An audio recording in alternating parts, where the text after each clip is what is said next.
If there's one piece of gear that will improve your video, well, it has to be this, the tripod. Hi, my name is Drew Keller, and well, this is sort of the great unloved video accessory.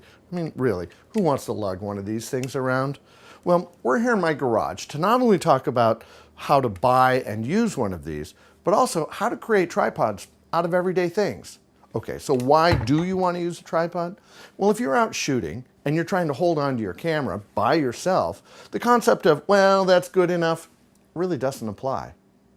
Handheld video can look okay for a few minutes. Then, as the person recording the video gets tired, well, the video gets shaky. Be it breathing or fatigue, all that moving around gets tiresome for the audience.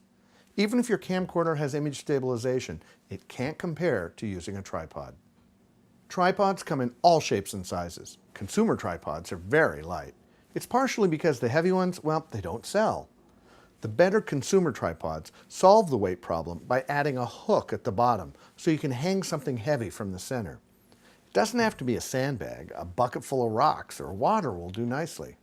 So if you're going to buy a tripod, what should you look for? Number one, make certain it's easy to use. All the releases, locking rings, leg extensions, knobs, and doodads should be easily accessible and really simple to use. Decide how small you want your tripod to be when it's folded up. If it's too big for you to bring along, why bother buying it in the first place? Is it tall enough for you to look through the viewfinder of your camera when the legs are extended? One word of warning, when the tripod's extended all the way, it can get really wobbly. Does it have a level?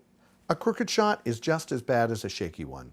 And a level, even a little bubble level, will help immeasurably. Use a pocket tripod. It may barely hold your camera, and forget using it for a tilt or pan. But even on your desk, it can give you a great shot in difficult circumstances. Okay, so you've forgotten your tripod, or maybe you don't own one. Now what? Well, resistance is your friend. In this case, I've taken 3 rubber bands and I've kind of looped them together. And I'm going to use the tension of these rubber bands to help hold my camera steady. I'm going to loop these rubber bands through my belt like that, and I'm going to hook my thumb through the end.